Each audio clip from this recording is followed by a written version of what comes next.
जय श्री राम, हर हर महादेव। मैं अधिवक्ता बागेश श्रीवास्तव वाराणसी से पुनः आप लोग के समक्ष उपस्थित हूँ एक नया वीडियो लेकर। और विषय है दंड प्रक्रिया संहिता सन 1973। और आज का विषय होगा अध्याय 20 मजिस्ट्रेटों द्वारा समन मामलों में विचारण। जो समन मामलों में अपनाई जाने वाली प्रक्रिया है विचारण के दौरान, उसको आज हम लोग देखेंगे। इसके पूर्व भी मैं लगभग 5 वीडियो अपलोड कर चुका हूं दंड प्रक्रिया संहिता पे। कृपया आप लोग ज़रूर उसको देखें।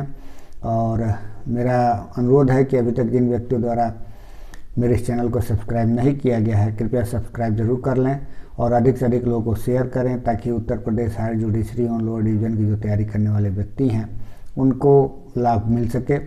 आते हैं विषय पर। धारा 251 से लेकर के 259 तक में समन मामलों में व्यवस्थाएं दी गई हैं कि मजिस्ट्रेट किस प्रकार की प्रक्रिया अपनाएगा। और ये वारंट मामले से भिन्न प्रक्रिया होती है।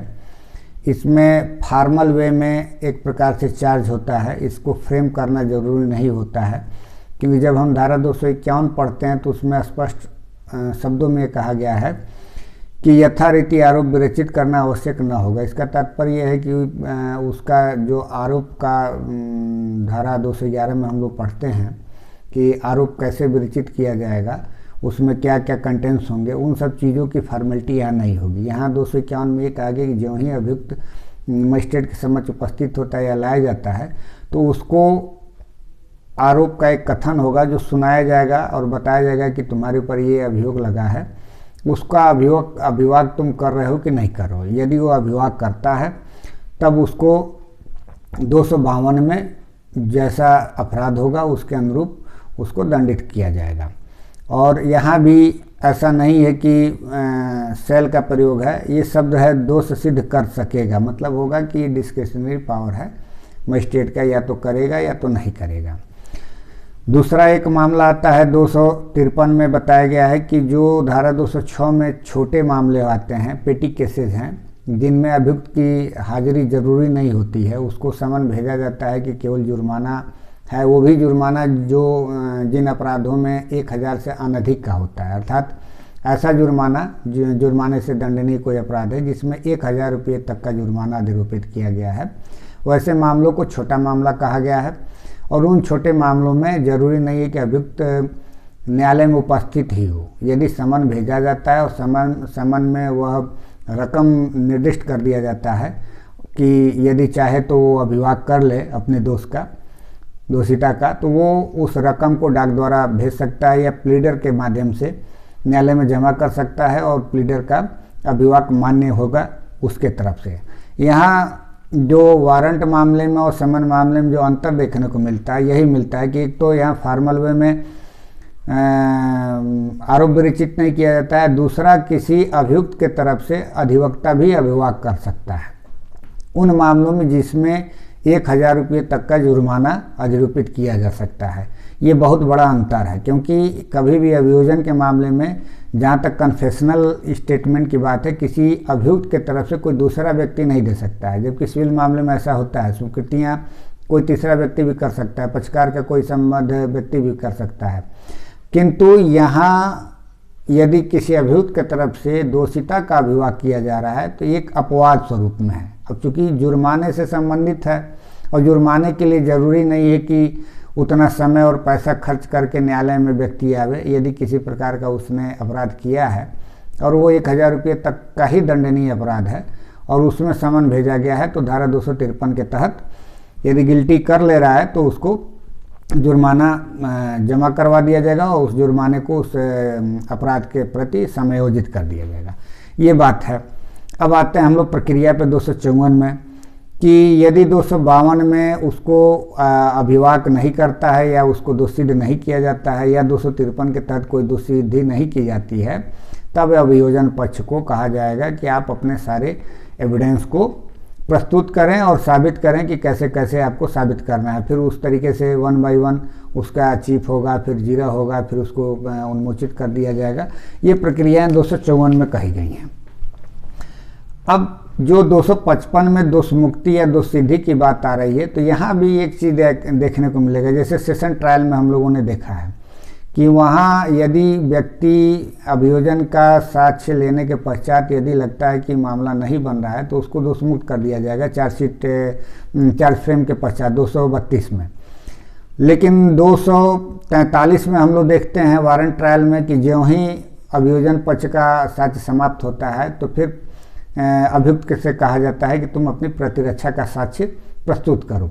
यहाँ पे भी ये एक प्रकार से उससे भिन्न जो डिफरेंस हम लोग देखते चले आ रहे हैं समन मामले में, ये भिन्न प्रक्रिया अपनाया जा रहा है। यहाँ कोई अभियुक्त से साक्ष्य की बात नहीं कही जाएगी कि तुम अपना साक्ष्य प्रस्तुत करो।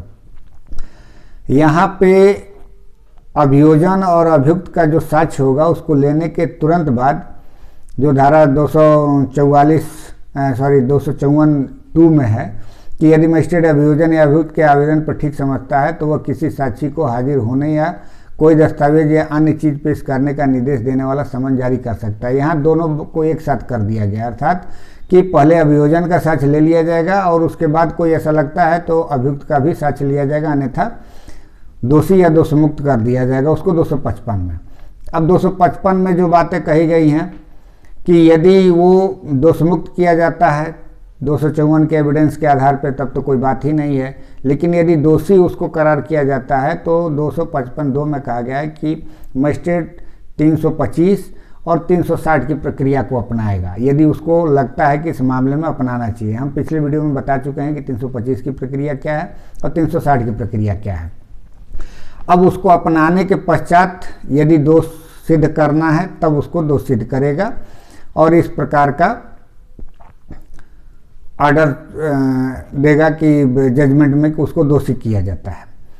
अब इन सारे प्रक्रियाओं में कुछ बीच की प्रक्रिया न्यायालय अपनाता है, मजिस्ट्रेट द्वारा अपनाया जाता है। उसको हम लोग देख लेते हैं कि परिवाद के मामले में और पुलिस समन के मामले में, जिसमें समन डायरेक्ट न्यायालय में भेजा गया है, न्यायालय संज्ञान लेती है और समन भेजती है, उस मामले में क्या प्रक्रिया अपनाया जाएगा यदि कोई अनियमितता होती है। तो इसमें धारा 256 और 258 रिलेवेंट है और 257 में ये कहा गया है कि कभी भी नॉट प्रेस किया जा सकता है मामले को, मतलब विड्रॉल किया जा सकता है कंप्लेंट द्वारा। जो परिवादी है कोई मुकदमा पंजीकृत कराया है 200 के तहत संज्ञान लिया गया है मजिस्ट्रेट द्वारा, तो उस मामले में यदि चाहे तो 257 में निर्णय सुनाए जाने के पूर्व कभी भी मामला वापस ले सकता है परिवादी द्वारा और उसका प्रभाव ये होगा कि दोषमुक्त हो जाएगा, अभियुक्त को दोषमुक्त घोषित कर दिया जाएगा।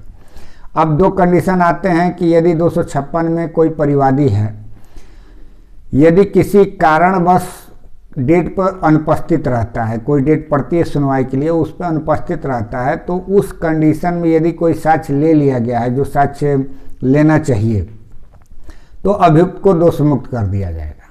अगर जो ये कारण उसकी अनुपस्थिति उसकी मृत्यु नहीं है, इसमें सब क्लास उपधारा 2 में दिया गया है कि यदि उसका कारण मृत्यु नहीं है तो बाकी की कंडीशन में यदि कोई एडजर्मेंट या हाजिरी माफ़ी उस तरह का रीजनेबल नहीं दिया गया है तो मजिस्ट्रेट के डिस्क्रिशनरी पावर होते हैं कि वो 256 में दोषमुक्त कर देगा।